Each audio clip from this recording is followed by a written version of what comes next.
کہ وہ لڑکی مجھے کیوں نظر آتی ہے، وہ مجھ سے کیا چاہتی ہے، یہ تو مجھے بھی نہیں پتا۔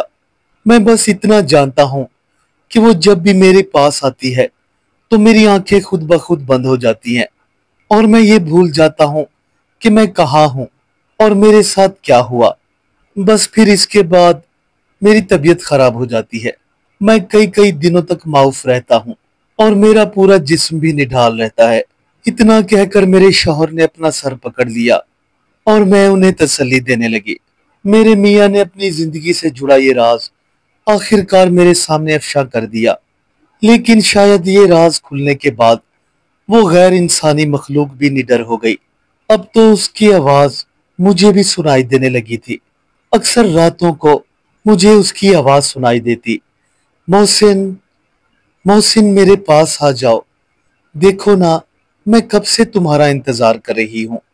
یہ آواز سن کر میرے شوہر گھبرا جاتے اور میں فوراً ان پر دم کرنے لگتی۔ میرے آ جانے سے اتنا فرق تو ضرور پڑا تھا کہ اب وہ نادیدہ مخلوق کئی دنوں سے میرے شوہر کے قریب نہ آ پا رہی تھی، اور شاید یہی وجہ تھی کہ اب وہ کھلے عام میرے شوہر کو آوازیں دینے لگی تھی اور اپنا غصہ بھی دکھانے لگی تھی۔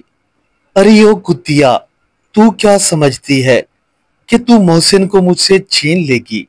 محسن میرا ہے، صرف میرا۔ اس عورت کی مکروہ آواز اکثر میرے کانوں سے ٹکراتی۔ تقریباً 6 ماہ تک یہی کیفیت رہی۔ پھر ایک روز میری نہایت قریبی عزیز دوست نے مجھے ایک روحانی علم رکھنے والی خاتون کا پتہ بتایا، یعنی وہ عصبی اثرات وغیرہ کا علاج کیا کرتی تھی اور صرف عورتوں کے ہی مسائل دور کیا کرتی تھی۔ ایک روز میں اور میری دوست اس باجی کے پاس چلے گئے۔ جب میں گھر واپس لوٹی تو میرے شوہر کی حالت خراب تھی۔ اپنی تمام کوششوں کے باوجود میں اپنے شوہر کی کوئی بھی مدد نہ کر پا رہی تھی۔ میں باجی کے بتائے ہوئے عمل تو کر رہی تھی، مگر اس دوران وہ لڑکی بھی پابندی سے آنے لگی تھی۔ اب تو وہ دھڑلے سے میرے کمرے میں داخل ہوتی اور مجھ پر چیختی، تم چاہے جو بھی کوشش کر لو، یا تو محسن میرا ہے یا پھر اسے یہ دنیا چھوڑنی پڑے گی۔ وہ ہر رات میرے کمرے میں آ کر مجھے اور میرے شوہر کو دھمکاتی، مگر میں دل ہی دل میں قرآن آیات کا ورد جاری رکھتی۔ بس یہی وجہ تھی کہ ہم دونوں میاں ابھی تک محفوظ تھے، نہیں تو وہ عورت کب کی ہماری جان لے چکی ہوتی۔ بس اسی طرح وقت گزرتا رہا اور اس واقعے کو 3 سال گزر گئے۔ میری گود بھی ابھی تک ہری نہیں ہو سکی تھی۔ میں نے کئی ڈاکٹروں کو بھی چیک کروایا، مگر سب کا ایک ہی جواب تھا کہ آپ میں کوئی خرابی نہیں، آپ نارمل ہیں۔ میں دل ہی دل میں گھڑتی رہتی اور خدا سے یہ دعا مانگتی کہ کسی طرح سے ہماری اس بلا سے جان چھوٹ جائے۔ جیسے جیسے وقت گزرتا جا رہا تھا وہ عورت بھی ہم سے دور ہوتی جا رہی تھی۔ پہلے تو وہ ہر رات ہمارے کمرے میں آتی، لیکن اب کئی کئی ہفتے تک وہ اپنا وجود ظاہر نہ کرتی۔ شاید وہ کسی موقع کی طاق میں تھی، مگر اسے یہ معلوم نہ تھا کہ میں اب بھی اس کی طاق میں ہوں۔ میں اپنے اور اپنی شوہر کی حفاظت کے لیے روز ہی حصار کیا کرتی تھی۔ جب اس عورت نے خود کو بے بس دیکھا تو ایسا ماحول بنایا کہ جیسے وہ ہم سے ہمیشہ کے لیے دستبردار ہو گئی ہے، لیکن وہ در حقیقت ہمارے آس پاس ہی کہیں موجود تھی۔ ایک رات وہ اپنے انسانی روپ والے چہرے میں میرے سامنے آ کھڑی ہوئی۔ اس رات ہم گہری نیند سوئے ہوئے تھے۔ ایک انجانی سی آہٹ ہوئی اور میری آنکھ کھل گئی۔ اگلے ہی لمحے میرے منہ سے ایک زوردار چیخ نکلی۔ ایک عجیب و غریب قسم کی عورت میرے شوہر کے چہرے کے قریب جھکی ہوئی تھی۔ میری چیخ سنتے ہی وہ فوراً وہاں سے غائب ہو گئی۔ قرآنی آیات کی برکت کی وجہ سے وہ عورت ہمیں کوئی نقصان تو نہ پہنچا سکتی تھی، مگر وہ اب بھی ہمارا پیچھا نہ چھوڑ رہی تھی۔ کاش کہ کوئی ایسا عمل مل جائے کہ میں اپنی اور اپنے شوہر کی زندگی بچا سکوں۔